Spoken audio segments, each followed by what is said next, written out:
has given us some timeless cartoons over the last couple of decades. But they've also had their share of truly bad shows. Often, Cartoon Network frantically hid away these vile experiments gone wrong, desperately attempting to draw all our attention away from them. Some of these shows are painfully pandering, incredibly boring, or just plain ugly. So, we're gonna check them out today. So let's take a look at the top 10 worst Cartoon Network shows of all time.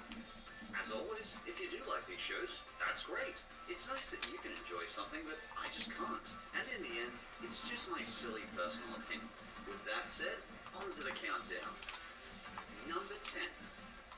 Uncle Grandpa. This cartoon seems to make its way into a lot of worst lists, and I can definitely see why. But I discovered it has a huge cult following, so it must have something that I'm not seeing.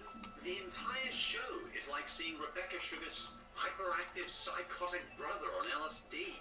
In case you don't know the stellar plot to this show, what essentially happens in each episode is Uncle Grandpa goes around to children's houses every day to check up on them. He carries a fanny pack that talks to children and lives in his van. Am I the only one finding this concept really creepy? I'm your Uncle Grandpa. He's not just your Uncle Grandpa, he's everyone in the world's Uncle and Grandpa. And when he comes to visit, it's sure to be a time you'll never forget. It doesn't help that he already looks like he just escaped from the loony bin. Uncle Grandpa himself is not a pleasant character to watch. He's intensely aggravating, and I think the only way I could laugh at him was if he was run over by a steamroller. They even did a crossover with Steven Universe at one point, as though mixing gold with sewage would make it slightly more tolerable. But Uncle Grandpa is so bad that it managed to make Steven Universe actually bad. This is the only Steven Universe episode I have not watched. I watched it for 1 minute and closed it, removing it from my library and never looking at it again.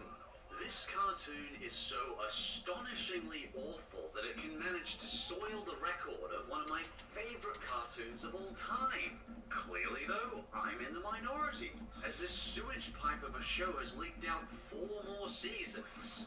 To be honest, this show is very high on the list because, as surreal and bad as it is, I like the good messages behind each episode. Personally, I don't recommend this show.